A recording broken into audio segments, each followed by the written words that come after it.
Hello everybody, catchowyum here again. So originally this video was supposed to be about how platforming semi-open world collect-a-thon games have been making a major comeback in recent years, and I was super pumped to talk about that.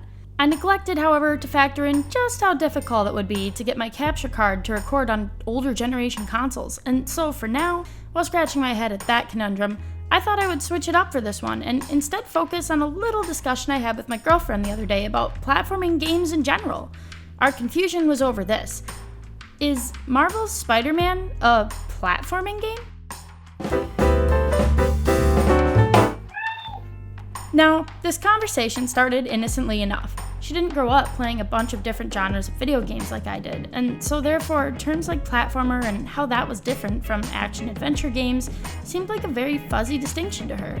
The interesting thing about this, however, is that once we got into this discussion, I realized that her argument for Spider-Man being exactly like these other games I was talking about, games like Spyro, Ratchet Clank, and Super Mario Odyssey, was not so off the rails after all. In fact, she had a very valid point. Just what is it that makes Spider-Man not a 3D platformer? First, I think it wise to clarify the exact type of platforming game that I was talking about when bringing up Spyro and Super Mario. I'm talking exclusively about platformers that fall in the subset of the semi-open world collect-a-thon platforming genre. I am not talking about 2D platformers or side-scrolling platformers at all. I'm deliberately focusing on 3D, collect the stuff, and explore the secrets to do the thing games. Games which were more linear in nature, like Super Mario World and Crash Bandicoot, did not count for me, at least not in this specific subcategory.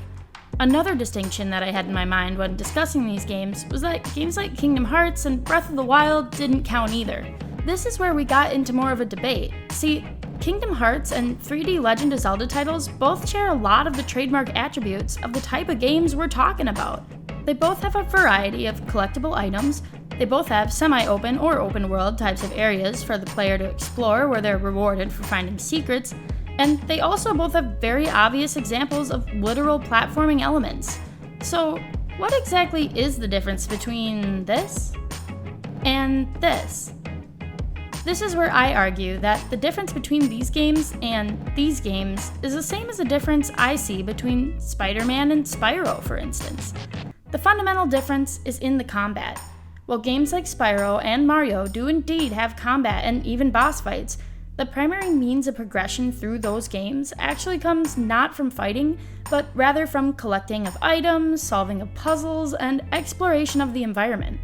While all of these three elements do also occur in Spider-Man, Kingdom Hearts, and Breath of the Wild, at no point in these games is there a secret area or a giant door where if you don't have enough of a certain type of item, you can no longer progress in the story.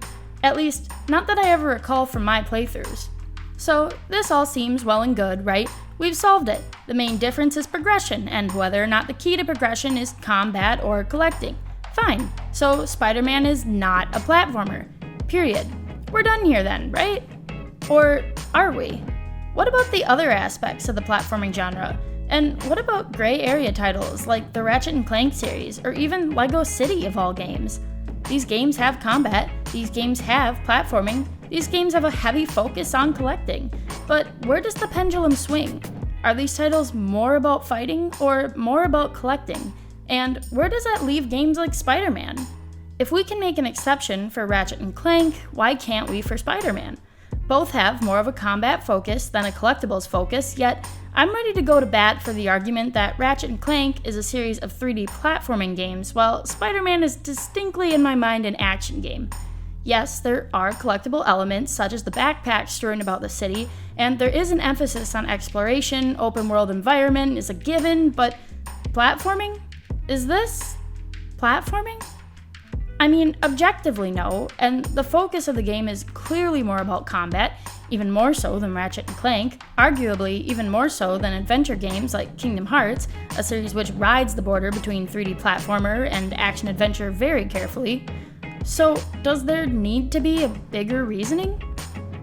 One of the interesting things that my girlfriend brought up was also games like Uncharted or The Last of Us, and why those aren't examples of platforming. I mean, aside from the obvious lack of a focus on collectibles, I get the feeling that even if these games were much more heavily collectible focused, they still wouldn't fit so neatly into the subcategory of 3D platformers that we've now created for ourselves in this discussion. Okay, let's go back to LEGO City for a second. That game has a lot of collectibles, and more of a focus on collection over combat, but we were still up in debate over whether or not it was actually a platforming game. There aren't the same type of barriers to progress which can only be overcome with the collecting of a certain number of items. To my girlfriend, this makes LEGO City an action game like Spiderman and Legend of Zelda, not a 3D platformer in the traditional collect-a-thon sense. You can't say that Spider-Man's not a platformer, but then say that LEGO City is. The necessity of collectible pay tolls still seems like a vital part of what makes games like Mario and Spyro distinctively different from games like Spider-Man and The Last of Us. Collectible-based barriers are rampant in games like Spyro, Super Mario Odyssey, and even in many Ratchet Clank games where one needs to purchase some sort of a ship upgrade or info bot in order to progress the story further. Without this fundamental mechanic, there is no real incentive to collect anything in order to finish the main story and simply beat the game. No real incentive for it to be a collect-a-thon. At the end of the day, categorizing games is difficult, and to some it's even very personal, so as fun as it is to debate, I don't want to imply that I am the end-all be-all authority on platformers or on game genres.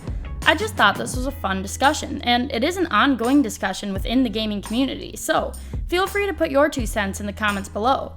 I also have linked an article I found on Gameranx while looking for more of a clear definition of platformers.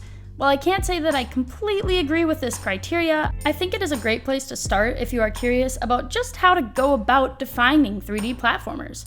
They have also compiled a list of 3D platformers, and they are thorough. It's a really valuable compilation, so be sure to check it out. Also, I do have a bit of an announcement for y'all. I will be moving my video release days to every other Friday rather than Thursdays going forward, as I have a bit more flexibility in my work schedule and want to start releasing content closer to the weekend. Thanks for subscribing, and remember to ring the notification bell to stay up to date with all of my up-and-coming videos. I do live streams on Twitch every Saturday morning as well, so come and hang out if you want to continue discussing games or even just share a few laughs. Thanks again, and have an excellent rest of your day. Catchowyum, signing off.